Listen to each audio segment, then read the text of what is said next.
So I'll open with a karakia. Whakaturi mai ki te uru kahikatia, whakaturia mai ki te uru taumatua, koutou rona pakia katia, koutou rana kaupekahia, kia rangi whawha, kia ao rangi, hei whakamaru maru, hei whakaruru hau, iti iwi e, hui, wiro, tau mai to Māori, oh yeah, hui. Thank you very much for that. We have a quorum for this meeting, so I'll declare the meeting open, and this meeting will be recorded, not visually, but there'll be an audio record on our website. If we move to item 2, which are the apologies, we have an apology from Mayor Bowen from Timaru. He couldn't make it here today. Conflicts of interest, item 3, I don't think we have any public forums, deputations. We will have one public forum session today from Emily, Jones and Phillipa. And we've spoken to them, and they're here to speak to us today about rural bus safety. So welcome to you both. You have 10 minutes. I'm taking that there's 10 minutes each, is it? Or 10 minutes between them? Anyway, we'll see how we go. You've put your time into coming, so we'll see how you go. So I'm not too sure who's going to go first here. You've got a volunteer. Is that you, Emily, or? Yep, I can go first if you like. Okay, thank you. So just when you're ready, and what we do usually do with these things is you go through and have your do your public forum, and then there's an opportunity for the mayors to ask questions of you, of clarification, not to make big inquiries of you, and then we'll pass them. Yeah, no, that sounds great. I'm happy to field any questions and comments. Thank you. Good afternoon. Today I'm reaching out as a mother of 3 young boys and an advocate for rural families.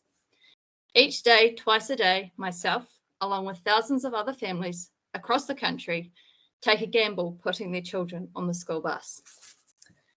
Thousands of bus stops along the country are on main highways and high-speed roads, where vehicles are travelling past buses, often well in excess of 100 km/h. The legal limit past a stationary school bus is 20 km/h in either direction. And hopefully you can see my slide, but as per the slide, there is a picture of just one of many hundreds of cars that have sped past our bus, which is on the main road in clear view, putting us all at risk. This hazard can be exacerbated by ice or snow that frequent our stretch of highway here in Middlemarch, Otago. As much as we try to protect our children, it only takes one step or one moment of distraction or inattention for their lives to be taken. The statistics are sobering. In the 23 years ending in 2007, 22 children were killed crossing the road, getting on or off the school bus, and another 45 seriously injured. Since then, the official statistics have not been released, but there have been at least 3 more deaths and many more injuries. These are needless, tragic losses for families and communities that could have been avoided. Currently, the Ministry of Education requires that school bus providers only need to have a small yellow school sign displayed on the bus. This is not enough. Aside from the odd story in the media or local campaigns, drivers are only taught once when they read the road code that the law is 20 km/h past a stopped school bus. The message is not sticking. In our local area of the Strathtyre, we have taken on many initiatives to get the message out to the public, including printing posters, notices in our local newsletters, writing to local businesses that frequent our road, and reporting to police when possible. We have also been granted local funding to have permanent signs put outside the school and along the road where the bus stops, as shown in the slide in the bottom corner there. Drivers pass this sign 3 times within 30 minutes of driving along our stretch of the highway. Yet, these initiatives have had little effect on driver behaviour. We have contacted GoBus, our local school bus provider, and offered to fundraise and pay for signs for our school buses, but this has not been embraced and mostly ignored. Hence, despite many emails and our best effort, we have not been given a clear pathway on how to achieve this for our community. This battle is far from being a new one, and many have been campaigning for decades. This slide shows just a few of many examples of articles of families and communities pleading for more to be done over many years. In 2009, a 12-year-old boy was killed by a vehicle when getting off a bus. A petition for better signage for school buses was taken to Parliament by the family and its supporters. It was presented to the Select Committee and declined within 5 minutes. In 2010, a report, as per the slide here, it may be a bit small, but it's report 408, was undertaken by the Bus Safety Technical Advisory Committee, which included GoBus, Ministry of Education, and Whakakapi. This report comprehensively trialled different signage on buses and its effect on driver behaviour. There were 4 different lots of signage trialled, ranging from the standard school bus sign to the flashing LED 20k signs. All signage beyond the standard school sign reduced driver speed past the bus. However, the most successful signage in reducing speed was the flashing 20k LED signs, as per the slide there down the bottom. The standard school sign reported an average driver passing a stopped school bus at 87k per hour. The LED signs, the average speed reduced significantly down to 62k per hour. Still 40k too fast. That's significantly reduced from the average of 87k. This report made very clear recommendations that increased signage on buses would reduce traffic speed and increase safety vastly for our children. Sadly and frustratingly, 14 years later, there has still been no action from this report. Again, in 2014, Rural Women initiated a year-long trial using LED 20k signs and flashing lights on the bus, and it found it had a significant impact on reducing driver speed. Their findings were also reported to Whakakapi. After decades of tragic loss, validated trials, and passionate campaigning, here we are in 2024 with little to no progress. A big part of the solution, which is to have better signage on our buses, is straightforward and inexpensive. Our children have the right to be safe commuting to and from school each day. Recently, as another kick in the guts along our campaign, a local mother was putting her 3 young children on the bus at one of our 20k bus line sites and tried to slow a vehicle that was speeding past a bus. This resulted in a vehicle doing a U-turn, walking out in front of oncoming traffic and verbally abusing her and spitting in her face. Ironically, the driver had time to do this, but not to slow for the bus. This is just one awful example of what we're up against, despite the law.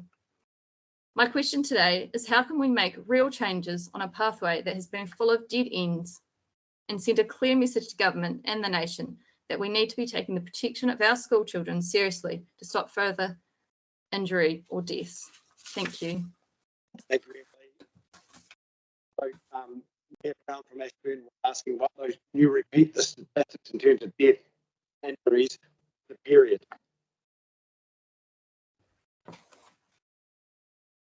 Sorry, could you repeat that? It's very faint.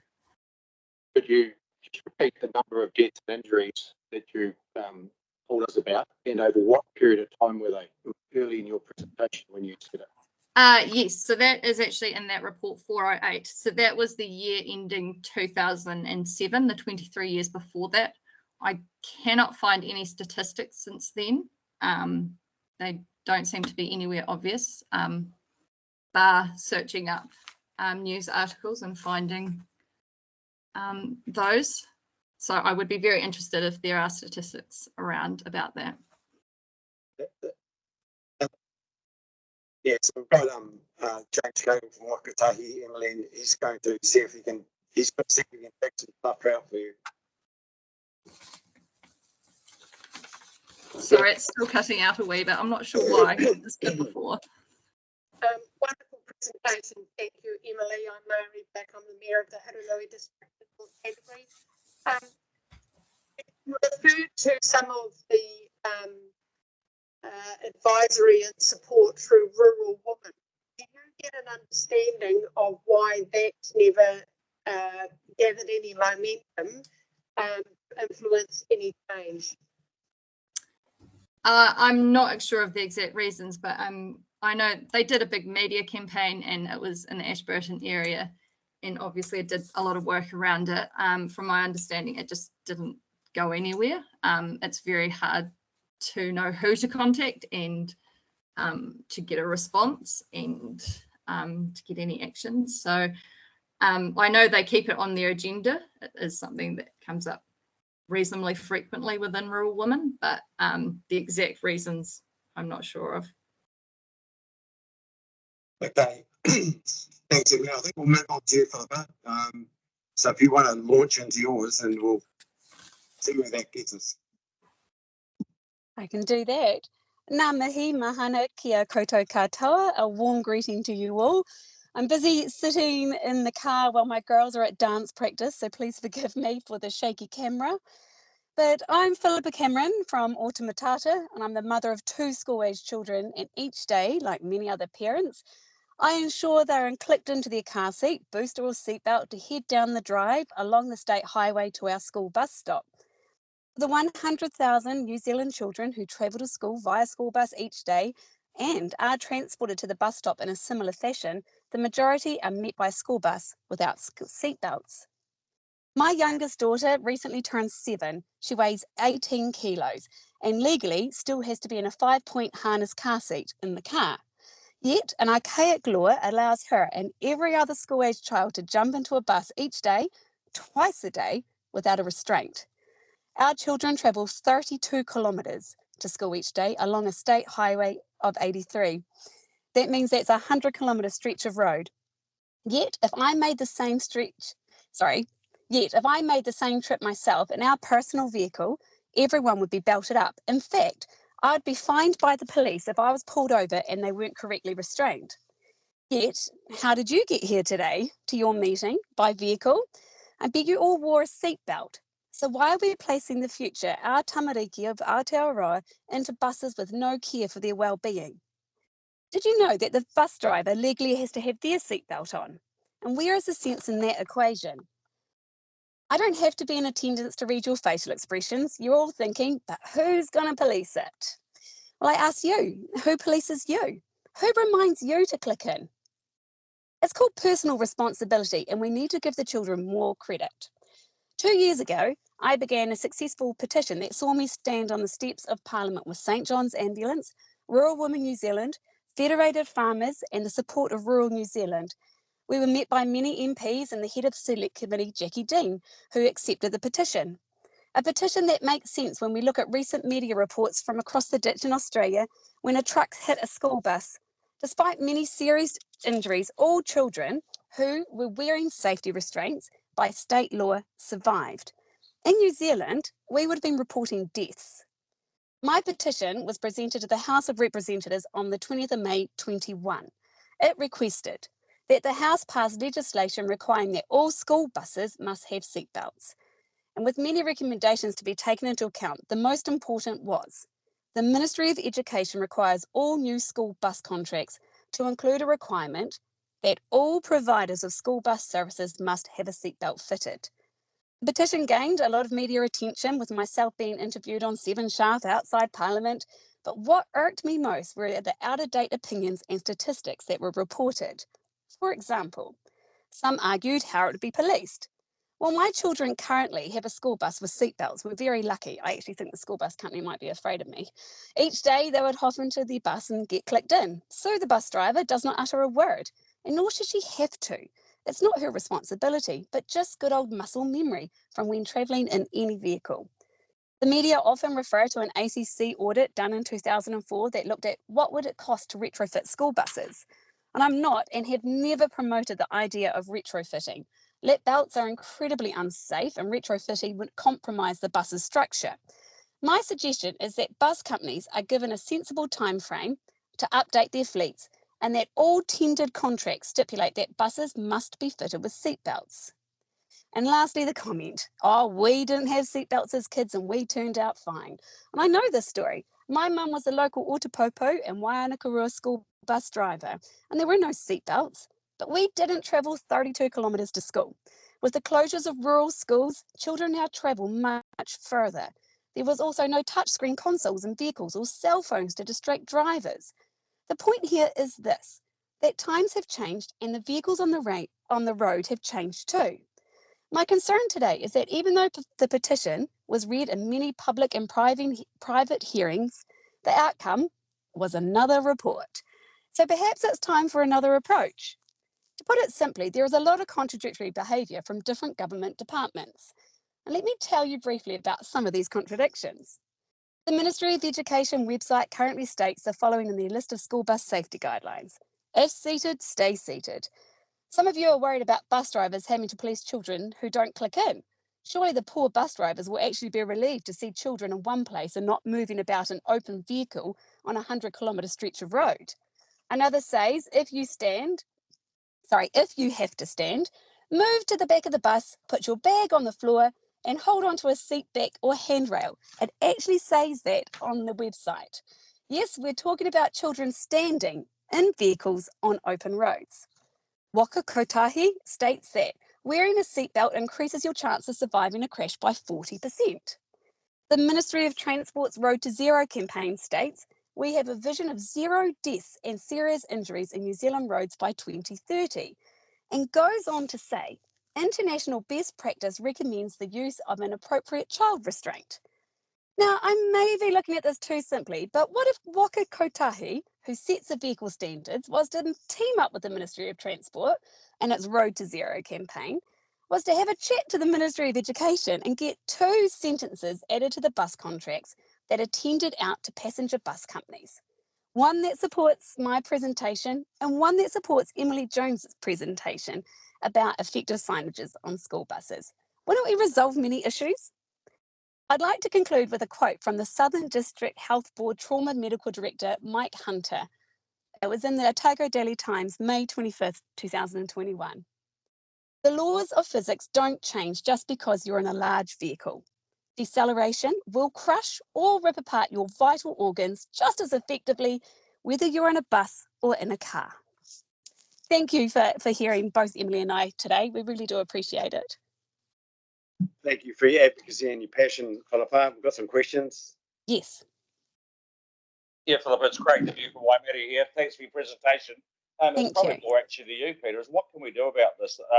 Now, I had a young lady in my community who went through the same process quite a number of years ago, and nothing happened. So she was from Canada, and she was advocating for the pull-out signs that they have on the buses in the United States. Yeah. But this is an issue that's been going round and round and round and round and round for years, and surely we are able to do something about this. And if it's just this committee writing to the Ministry of Education and the ministers and saying that there needs to be some action taken on these 2 very valid points. And I totally agree with Phillipa. He said you wouldn't transport your grandkids in your car unrestrained. So why would you put them into a school bus? So it's just a question, I guess. That's a question, actually. Emily came to the South Island Regional Transport Committee Chairs meeting, and with her presentation, unfortunately, Phillipa, you could not be at that meeting.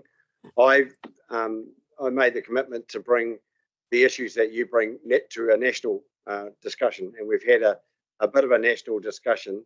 And I think Kate, are you online? Kate Wilson. So Kate Wilson from the Otago Regional Council, she chairs the South Island Regional Transport Committee. So Kate is picking this up from their perspective. I think there's much more momentum around this, and because you two, a young woman, are from the South Island, I think we can do it more effectively through the South Island and take that. And we certainly want to talk with the Ministry of Education and the Ministry of Transport. So that's the intention. The next time we meet the South Island Regional Transport Committee, this will be on our agenda about what's the next step. So we are in this. I know you both don't want to absolutely front this, but we'll support what we're trying to do. So any more quotes or questions?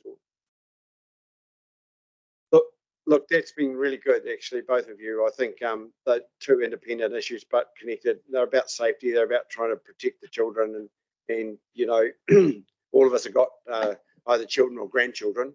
You know, we will recognise how precious they are. And I'd agree with Craig, we need to do something about this. So If you just stand by, we'll pass agenda item 4.1 public forum and provides a reply to both of you, Emily Jones and Phillipa Cameron, as soon as possible. And I need to move for that. Thank you, Craig. And a second by Anne Monroe. So Anne Monroe is the Mayor of the Fairlie District. Mackenzie, Republic of Fairlie. Yeah, Fairlie. It's a difficult. It's a very difficult forum to chair. So all those in favour, please say aye. All those against? That's carried. So thank you very much. We will be in touch, and I also will be in touch with Kate, and we'll move on from there. So thank you. Thank you very much for your time. Thank you very much. We really appreciate it. Good on you. All right. So thanks for that. I think that this is, and also James has been involved in this. James Cagle and I reached out to James when this first came on in Wellington that we need to walk our way around. But could I just make a comment, which I'm just looking through the regional land transport plan, which we got in draft. We mention schools in there, but we talk about cycling and walking to school. We don't mention school buses. Perhaps we should. I know it's draft and we're going to sit around the table, so perhaps we can strengthen up.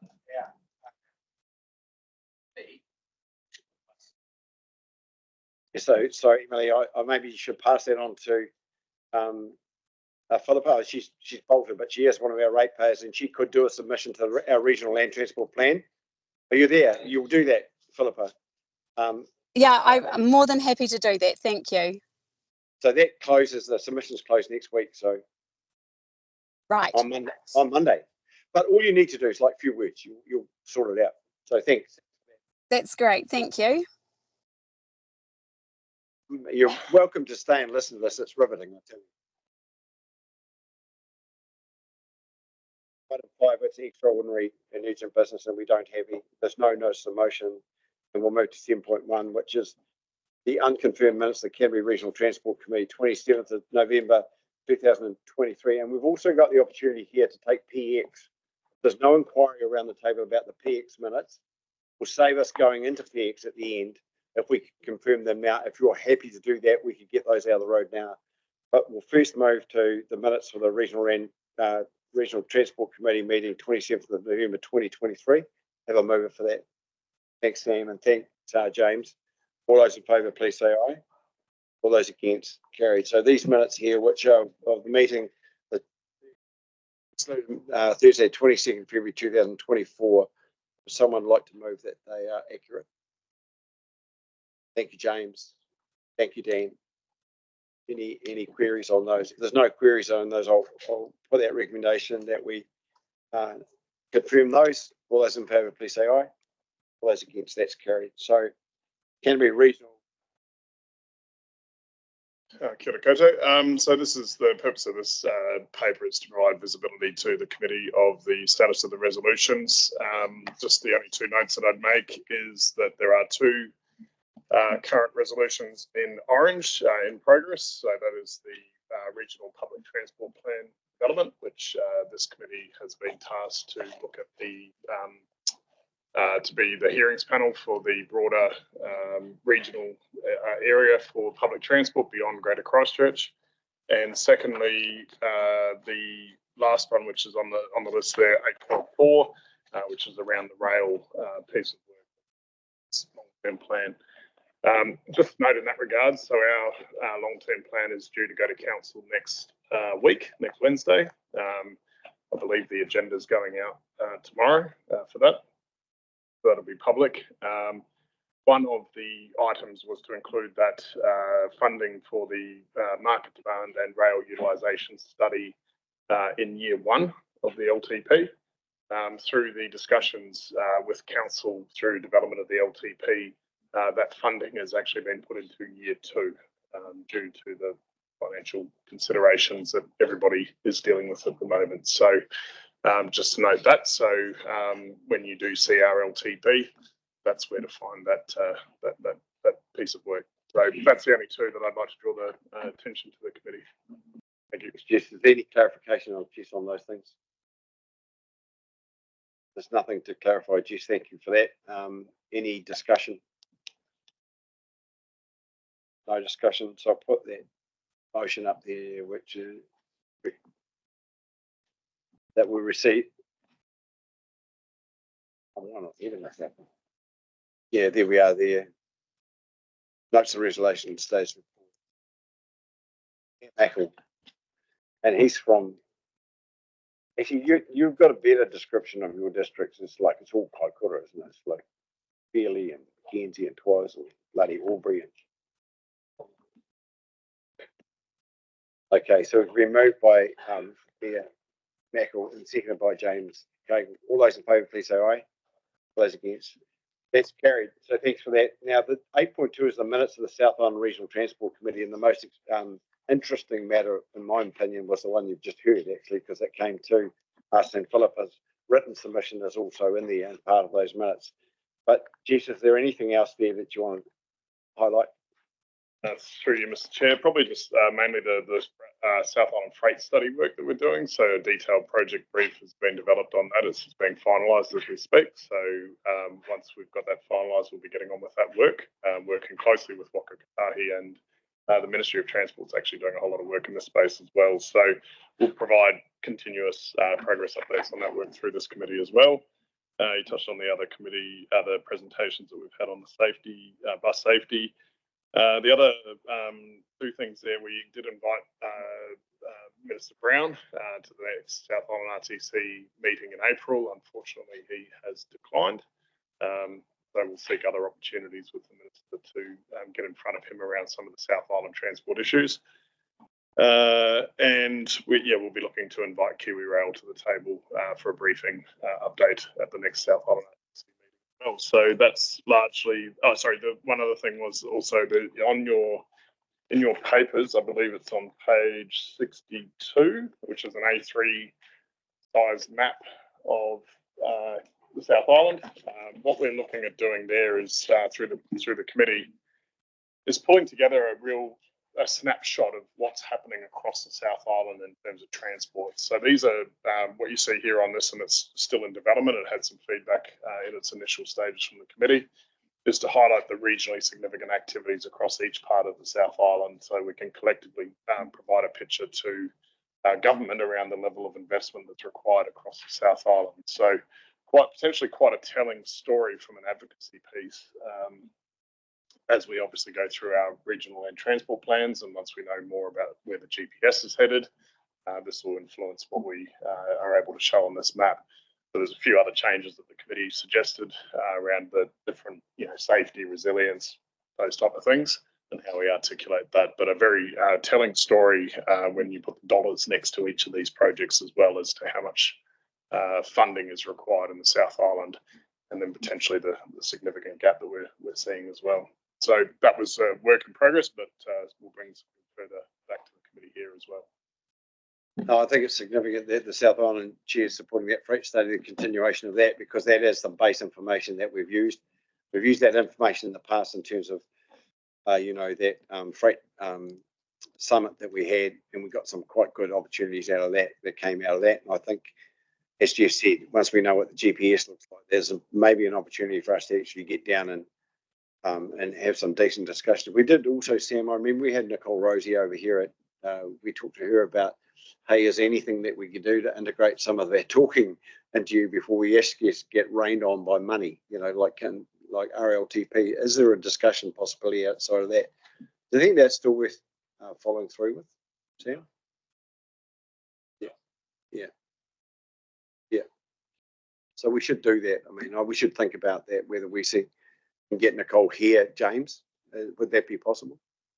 Okay, let's do that then. I think Simeon Brown is it's unfortunate to come to that meeting, but I think he's probably got enough on his plate at the moment, actually, being the Minister of SAM and the Minister of Transport at the same time, local government, and yeah. That's actually the Trojan horse on all of this is just there. This fella here. Yeah, keep pushing. All right, thanks, Jess. So we'll put that recommendation up there too. So there it is there. So move for that, please. Thank you, Grant, and thank you, Sam. All those in favour, please say aye. All those against, that's carried. So, Tiara, come to the table, please. I don't know, Tiara, have you met these characters before?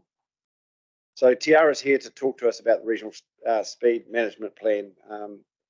Rule setting. It's been taken off you. I was pushing the wrong button. Yeah, so the purpose of this report is to provide the committee with an update on the recent amendments to the land transport rule, setting a speed limits 2022, and to provide an update on the Canterbury Regional Speed Management Plan.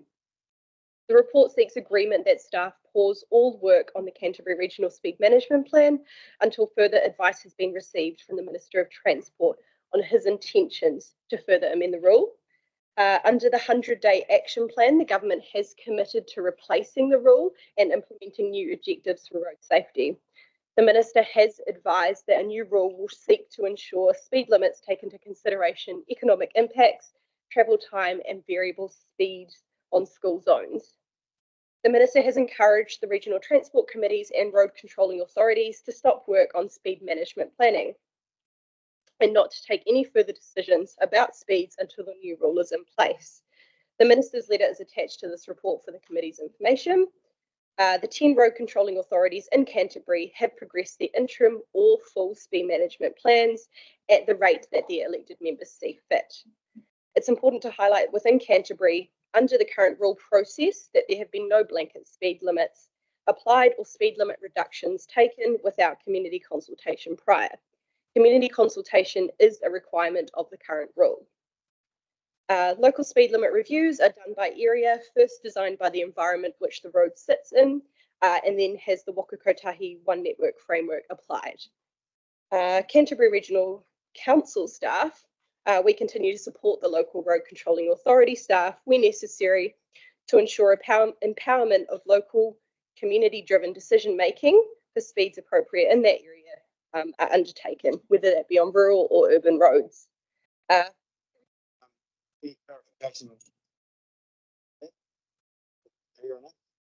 Staff shouldn't be running along. They should be reading the tea leaves instead of going along, putting in signs as fast as they can because this new law is coming out, or is that, am I missing the point here?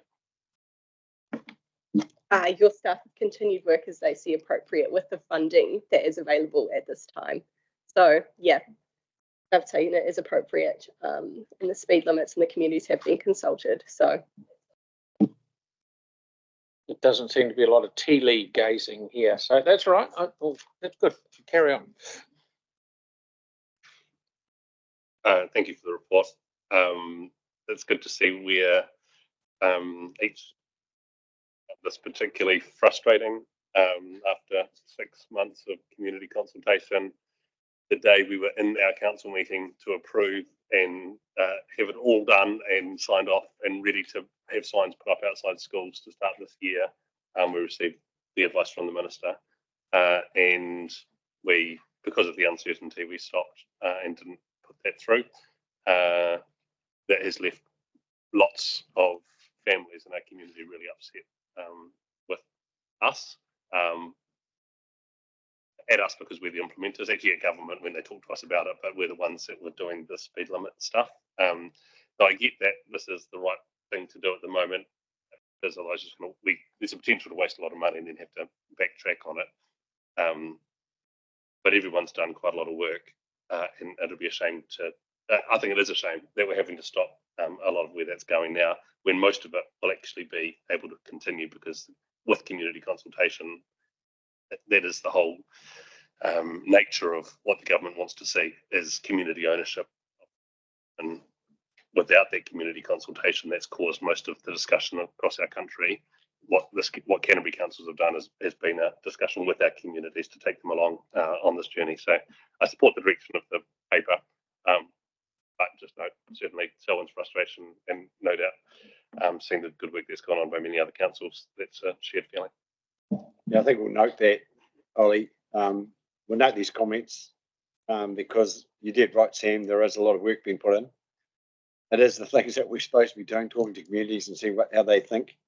And, you know, if you're in touch with the community, you understand where the safety stuff comes around speed. So I think we'll just, if there's some of these comments, we'll just note them in the minutes. Dan. I'm just going to follow on from that to say that thank you for that report. Our council was due to go to hearing, and in fact had set a number of days aside for this. But look, reading the tea leaves was important in this situation. And from our perspective, our staff still wanted to proceed with hearings, but we actually just paused it because there was no point in going down this when there might be a different direction. We had actually reduced ours around schools and some known trouble spots in any event. These matters are very divisive in our communities, unfortunately. I had a group of individuals who tried to take over a couple of our meetings with respect to these that believe in anti-vaxxing and a few other things. And, yeah, that's all part of the global conspiracy with the United Nations, apparently, and speed limits are part of that evil empire. So, as they see it, that's not how we see it. Our schools are important. So, I do hope we get some clarity soon from the Minister, because there is a process we would like to complete with our community. But noting the effort that's gone in, and thank you for the summation of the report, because it's we're obliged to follow that in the interim until we have greater clarity. So thank you. This isn't just around schools, it's everywhere. Yeah. Because the thing that gets me going is we've got cul-de-sacs that are 50 metres long, and we park a car on one side and it's only one lane. And our staff are spending $1,100 for every sign, putting a 30K sign up when no one wants it. And I say, you shouldn't be doing this. No, we've been told to do it. And when we're told not to, we'll go and take them out. And I'm just about driving me nuts and throwing the $1,100 away every time. Hundreds and hundreds of these things going. So the sooner this gets out, the better it's good. I think that's the questions of clarification and the discussion. So that is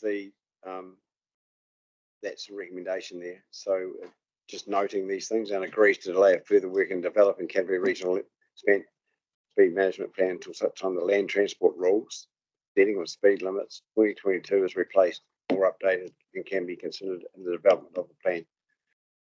I would like to move that to Murray. Second, thank Grant. All those in favour, please say aye. All those against. That's carried. So thank you for that, Claire. This next one's you.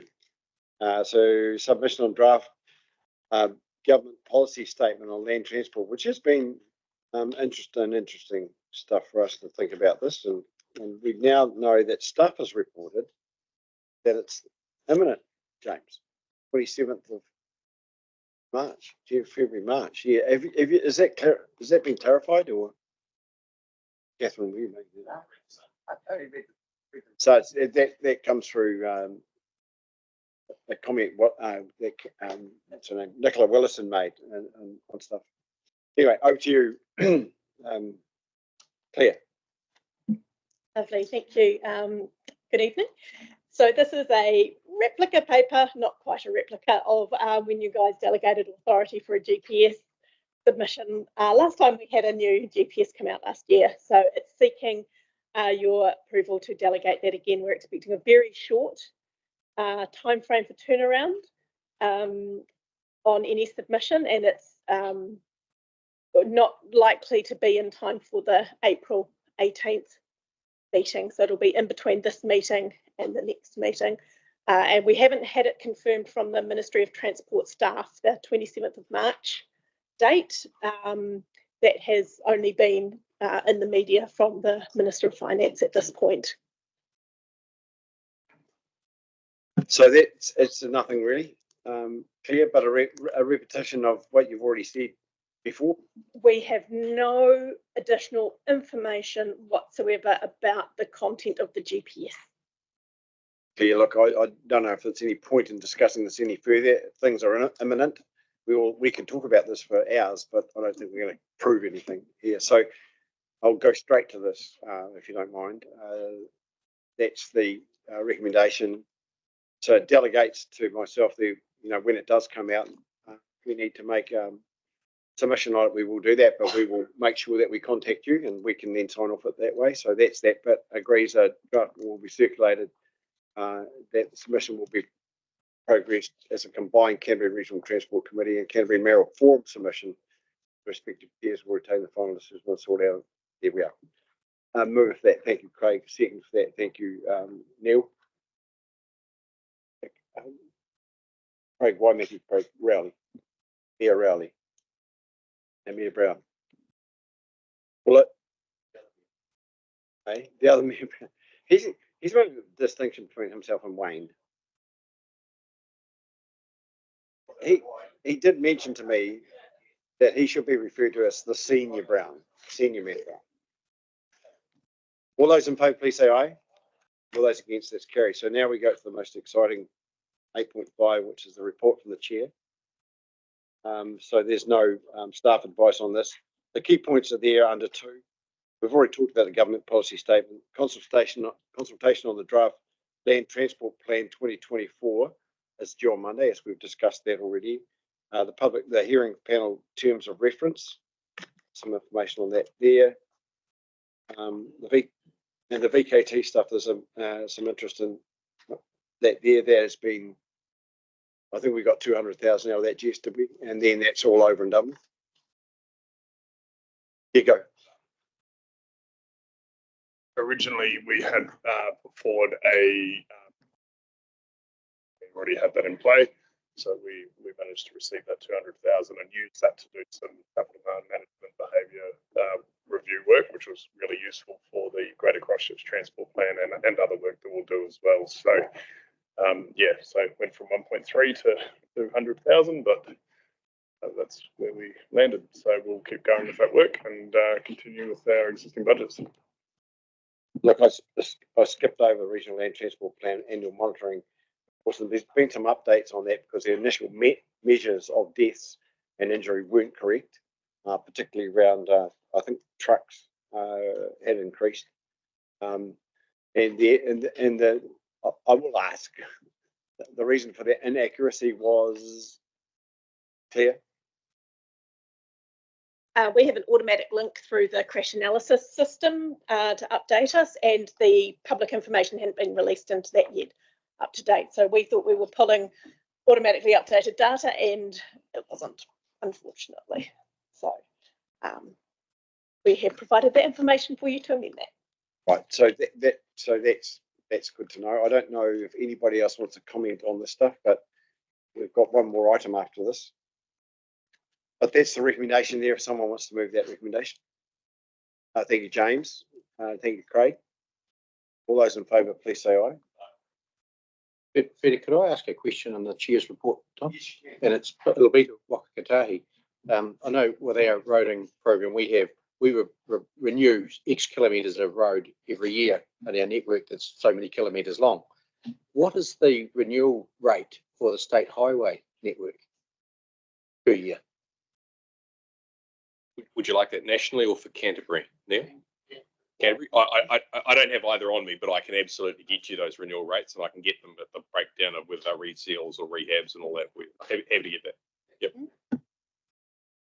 All right. There's going to be an opportunity to get at James at the end of this meeting. I'd like to close it out for a start off. Just start.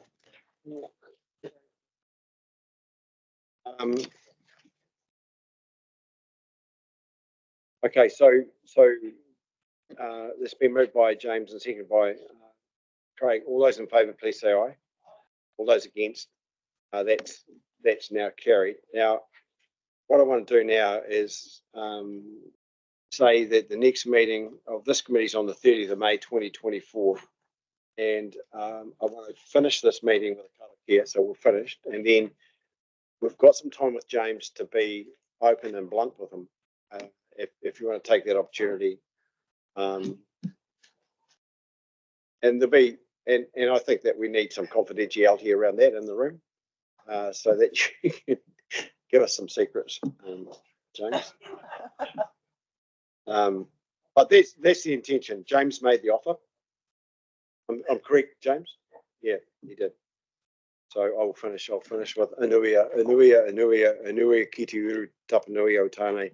Kia wātia, kia mama, tīnā kao, ti tīnana, ti wairua, i te ara takata, koirai, rongo, whakakari aki, kia runga, kia tīna, aumi e, hui e, tai kia. So thank you for this.